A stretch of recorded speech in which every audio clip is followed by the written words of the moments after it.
Hello, lovely people. I woke up and I chose violence. So today we will be judging, and we will be judging book couples. Yay! I picked 22 couples from some of the books that I've read in the past 2 years because of intense memory loss. So it's not every single couple that I've read about, it's just some of them. It's a mix of fantasy, it's a mix of romance, and I still have so many books that I want to read, so that is coming. Maybe like by the time when I read more books, I can rate more couples. Maybe this is part 1. We all have our favorite books and we have our favorite people and couples. We have different opinions when it comes to books. If I don't like a couple that you happen to like or something, don't take it personally. It doesn't mean that there is something bad or wrong with it. It's my opinion. It's in my eyes, it's not for me. I have my computer right here and we will be doing the classic tier ranking of the couples. First things first, we are going to introduce our categories for today. The first category, and at the very top we have the eternal gates of heaven. That is just pure bliss and eternal love. This seat is reserved for soulmates. This seat is reserved for the book couples that have captured my soul and took over my life, okay? Beyond the earth, beyond galaxies and the space itself, this had moved the earth to its core. Legendary lovers. Period. Then, on the second place, we have true match. Very lovely couples. Just love, love, love, love. It's just a true match. They are meant to be together. I really like them. They haven't like changed my life completely, but I still love them very much. And I stand by that. Then, we have plain vanilla with no sprinkles. Ugh. And this is not an insult against like vanilla ice cream or something, I promise. It's plain vanilla. There's no sprinkles. There's no particular spark, okay? It's nothing very special, okay? Okay is the word I would use. Then we have couple therapy. Couple therapy is getting a little difficult, okay? Couple therapy is literally couple therapy. Like, you have some work to do. You need to change some things. I am not feeling very safe. At least one of you, like... yeah. But there might still be potential. I am still giving you a chance. You're just not complete. And then at the end of the pyramid, we have divorce, babe. Divorce. Divorce, babe. Divorce. Which basically speaks for itself. These couples have either divorced after the book ended, or they should have never been together in the first place, ever. So those are our categories for today. Yeah, suppose we can get into it.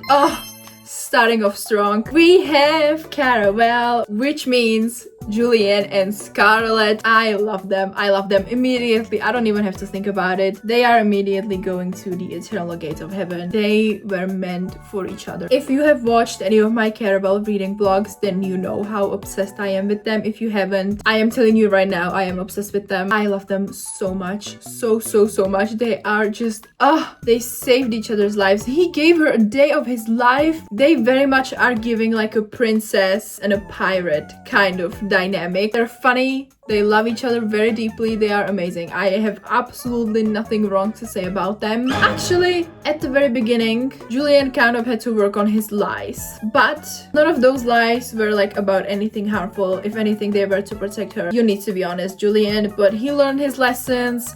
He changed for her. I love them. Next you have Clyde, Aiden, and Summer. By the way, before we get into it, these books are so underrated. I think the series is called Off Ice. I will put the pictures here. But the first book is Collide, the second book is Spiral, the third one just recently came out, it's Revolve, the fourth book is also coming out very soon. They are so underrated, like I don't see a lot of people talk about them. It's hockey romance. They are all on the same hockey team. It's dual point of view. There is always point of view from both of the characters. In the first book, Summer is a psychology student. She is very like grumpy black cat, and he is of course the hockey player. He also studies finance and he's very much like a golden retriever. They don't make the best first impression of each other because they were both in a very bad mood. And then, because she's a psychology student, she basically gets the assignment to study someone's behavior and blah blah blah because he hasn't been doing the best when it comes to hockey, and he's also the captain. So long story short, they have to work together to achieve what they want. It was so much fun. They're so amazing. It's also spicy. If you don't like that, I understand that. So I am either encouraging you or warning you, there are spicy scenes. Very good ones, but you know. But what I like so much about Collide, there is no third act breakup. They do have issues with themselves and they struggle with their families and blah blah blah. But instead of like having the classic, we have to break up and then dramatically getting back together at the end of the book, they stay together and they work through those problems together. You actually get to see them in that relationship and sort of helping each other heal those wounds, and that I love the most. Spiral is about a ballerina and again a hockey player. There's the fake dating trope. He's on the spotlight, you know, and he's so tired of people making these rumors about him, and she really wants to get this like theater ballet play, but they are very looking for ballerinas who are popular and known and stuff like that. So he gains the fact that paparazzi will like think that he has a girlfriend and will not be making those rumors about him. Meanwhile, she will get some popularity that will help her reach the role. The third book I haven't read yet, but hello, she is a figure skater.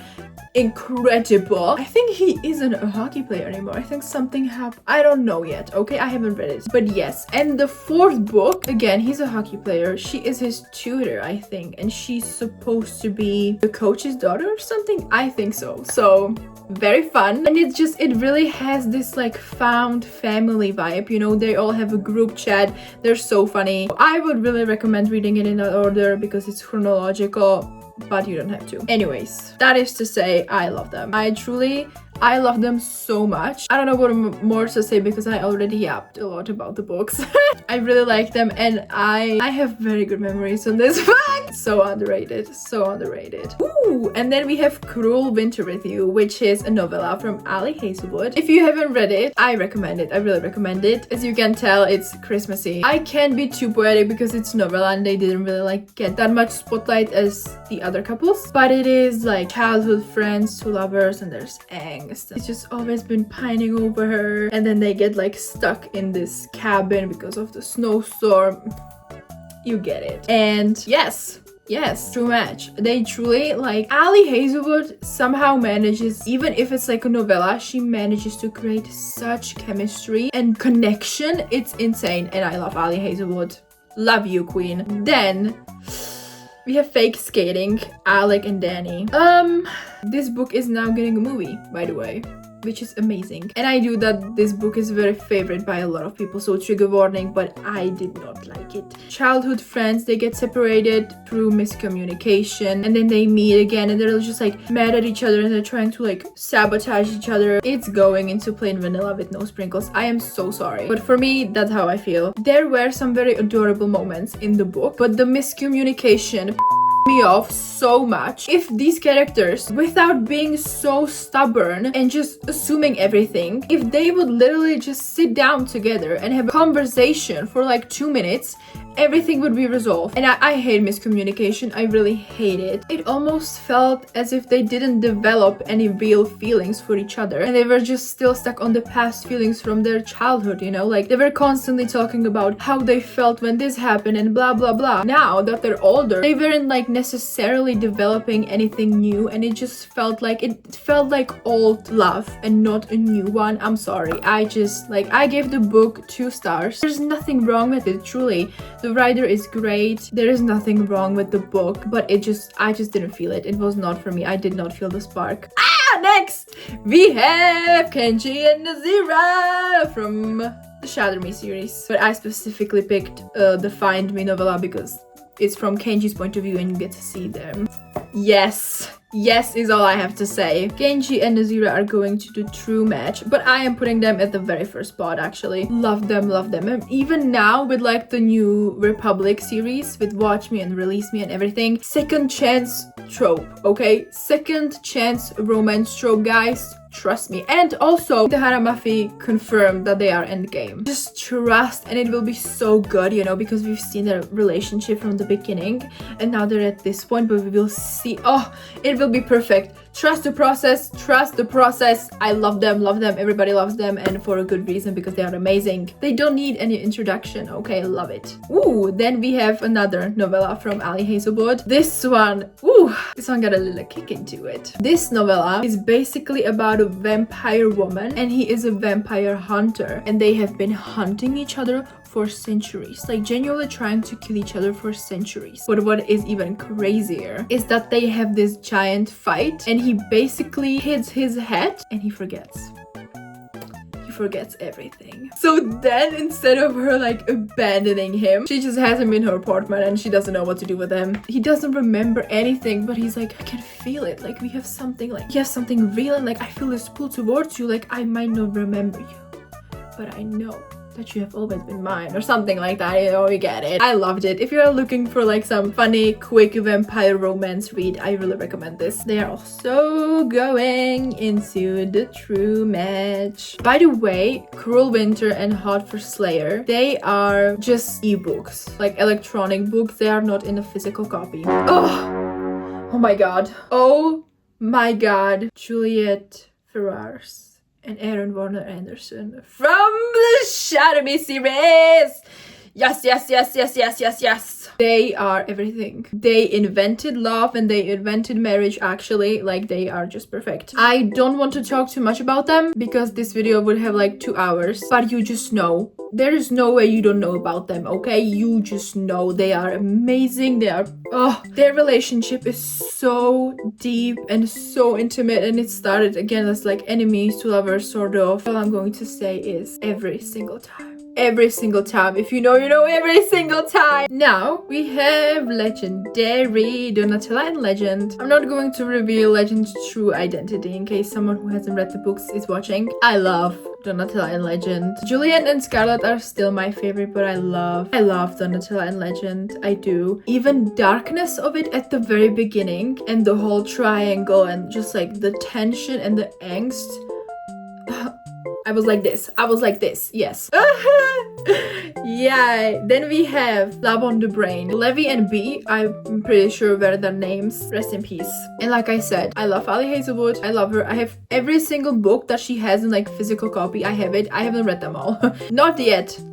But we have Love on the Brain, and Love on the Brain is going into plain vanilla with no sprinkles. For someone who is literally working with space, where was the chemistry? They missed a lot of chemistry. There was just nothing. Also, there's a scene where she wears Galaxy Legends, is all I have to. I'm sorry.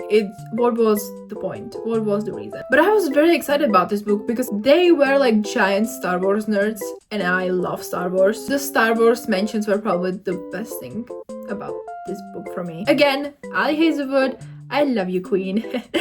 We have Love Theoretically. Again, I was really like not captured in this book. But unlike Love on the Brain, which I genuinely like did not like, Love Theoretically, I have nothing against it. I just think that it was not my cup of tea. Again, I didn't particularly feel any chemistry, any spark, anything special. Like, there was no fireworks, there was no rainbows, no butterflies, no lollipops, nothing. So I am going plain vanilla with no sprinkles. But there were a few sprinkles, but not enough to capture me. Then we have More Than a Best Friend, or Don't Want You Like a Best Friend. This book, for some reason, has 2 different titles, and it's Gwen and Beth. I just finished this book recently. I am reading the second book from the author, and I love them. This is definitely going into the true match. It's a sapphic historical romance. It's very much like a Bridgerton and Parents Trap united together. Basically, they are both like in the season, you know, but they don't want any husbands. They become friends. It's very slow burn at the beginning. They become friends at first, so it's friends to lovers, and they find out that their parents had a romance all those years ago, and so they basically like make a plan to somehow get their parents back together because both of their parents are widowed, and of course they fall in love. It was such a lovely book. Truly, it was so lovely. Such a lovely romance, and I loved it. So I really recommend that. Then we have Oh, Jax and Evangeline. Once Upon a Broken Heart, oh my god. I read this trilogy recently also, and I did a reading vlog if you want to watch it. Even though I had a really bumpy ride with Jax because he was like the villain from the beginning, and I read the Caraval series before that, it was an experience. I truly like went through a lot of stages of grief, but we got there, and I absolutely understand the vision. I absolutely understand it, and they were amazing. There is no doubt. There is truly no doubt the Eternal Gates of Heaven. This is genuinely like one of the greatest, most beautiful love stories that I have ever read about, and I love them so dearly. I mean, Jax definitely needs to go to therapy, but Evangeline is an angel and he's done so much. I will give him the credit for the redemption arc, okay? Let the man rest. He's suffered for centuries, it's fine. Then we have Spiral, which is the second book out of the hockey series that I was talking about. Unfortunately, Spiral for me is plain vanilla with no sprinkles. Again, there was nothing bad with the book, but I just didn't feel any chemistry. I didn't particularly fall in love with the characters. I didn't think it really worked in my eyes because it has the fake dating trope, but also it is a little bit love at first sight situation. They see each other, and from the very first moment that they see each other, they are very attracted to each other, both physically and emotionally. If you have instant attraction, if you have love at first sight, then it doesn't really work well with fake dating, because if you're pretending to fake date, but you're like genuinely from the very beginning having real emotions together, then like there is no need to do all of that. You know what I'm like, like it just didn't really work in my eyes. The Cruel Prince, Jude and Carden. Now, again, I had a very bumpy ride with this because I genuinely did not like Carden into the third book. These are like the enemies to lovers, really like real enemies to lovers. I don't think I've ever read enemies to lovers that would enemy to lovers like this one. This is insane. The romance is a subplot, okay, but still the romance incredible, and they truly like are like enemies, like both of them, like genuinely like betrayals and tension, and just like, oh my god, this is they're just so perfect. They have this dynamic even after like 10 years of marriage now. Yes. Then we have The Love Hypothesis, and finally Ali Hazelwood. I love this book. I loved this book so much. They are a true match. Adam and Olive, I love them so much, and I'm so excited for the movie. The casting looks so good, and I trust them. And I am so excited. Then we have The Stolen Heir, which is a spin-off duology after The Cruel Prince. It's 10 years after. Well, it's either 8 or 10 years. I love Oak and Ren so much, and I love Ren so much. This duology again is so underrated. The first book is from Ren's point of view. The second one is from Oak's point of view. Again, it's a political fantasy. Romance isn't the main focus, it's the subplot, but they just so, again, intimate. It was incredible. I love them, is all I have to say. They are the true match. They are just a true match. I was supposed to read the Twilight books as well, but then I literally realized in the process that I still haven't read the last 2 books yet. So I decided that I'm going to wait until I finish the series before I decide to rate them. Sorry! Then we have Twisted Games. I love the Twisted Games. I love Bridget and Reese. Oh my god! Princess and Bodyguard. Very spicy, yes, but incredible romance. Call me a pervert, but I love this. I love. And they are absolutely going to the Eternal Gates of Heaven. Do I care that they don't have like hundreds of years of history and pining over each other? No, I do not give a I love them, and I stand by that. Masterpiece. Mwah! Then we have Twisted Love. Immediately. I don't even have to think about it. Couple therapy. And I'm speaking about Volkov specifically because Alex Volkov. Ava, I love you. You deserve so much better, but if you really are sure of this and in love, then please send this man to therapy. I mean, he probably was in therapy, I think, but it was not enough. And honestly, I think this book was so interesting. I gave it 3 stars, didn't like love it, but I think it was so interesting. Oh my god, I was so scared. All the trauma and the events sort of going back into memory, and like it was like genuinely, this romance book felt like a horror movie sometimes. Such an interesting plot, and I loved Ava. But Alex, you are like, I absolutely hate it. The things that he said to her face, and I know it was to like, oh, I have to push you away to protect you from myself and from everything. You would not be safe from me, so I have to be so cruel to you, so you go away and then blah blah blah blah blah. I don't give a fuck. I'm so sorry. The things he said to her were so painful and so terrible. Like, I literally would have gone off the bridge. Like, how can you even say that to her and be sure that she will like actually like not have a mental stroke? Terrible. And then he just suddenly went back thanks to Reese and Bridget. Otherwise, he would have been sitting in his office, probably getting drunk. I don't even know. I know that he spent a whole year in London trying to win her back. But how did he win her? Like, we didn't see any of that. We literally just knew that he was buying her tons of flowers, tons of sweets, tons of jewelry, tons of gifts, and that he was following her everywhere. Is that romantic? That's stalker behavior. If we actually got to see a little bit of him trying to win her trust back and of them like reconnecting the whole year in London, then I think like it would have been the perfect opportunity for him to change, for everything to fix, for them to rebuild the relationship. But there was just none of that. Couple therapy, and by that specifically I mean Alex Volkov. Then we have Two Can Play, again Ali Hazelwood. Technically this is a novella as well, but it just came out as a physical copy book. It's short, but it's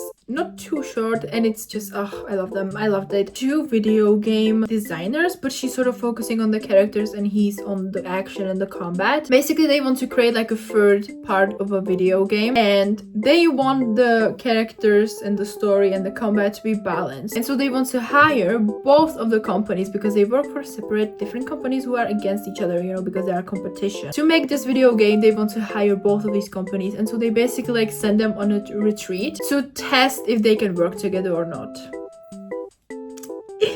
Yes, I liked it. It was great. I love video games. I love them. These are novellas, you know, compared to the book, but they were great. Oh, James and Rosabelle from the Shadow in New Republic series. And I know what you might say. Teresa, they're not even a couple yet. They're working against each other. They haven't even cast. Like, the series is not even complete. There's just 2 books out. And for that, I have to say that you are completely right. But that doesn't stop me from already loving them, because they are perfect immediately. Immediately. You are going there. Perhaps. Yeah, that's the correct order, I think. Well, so far. I know they still didn't have like much chance for this, but I am investing early on. I also read the Release Me book recently. I also did a reading vlog. It's so gentle and it's so intimate. The way Rosabelle, after years of being abused and in such a terrible system, sort of becoming like, it's incredible. Wings of Starlight. Oh my god, I read this book also recently. Every single time I think about it, my stomach literally drops. I still have not moved on. Oh my god. The Eternal Gates of Heaven and Beyond. Truly. Clarion and Mallory, Pixie Hollow, Tinkerbell, Disney movies, yes. This is a prequel. She isn't queen yet, and it's basically their backstory. Because she is a warm fairy, he is a snow fairy, and oh my god. If you want to get more of their backstory, if you want to experience the most magical, heartbreaking, romantic experience of your life, read this book. Bring a lot of tissues, but bring this book, and also download the movie beforehand so that you can watch the movie and like not lose your mind, okay? That is everything for today's couples. This is my final ranking of the couples that I've talked about today. When I read more books and I have more couples in my mind, I can do a second part. Thank you so much for watching, and bye bye.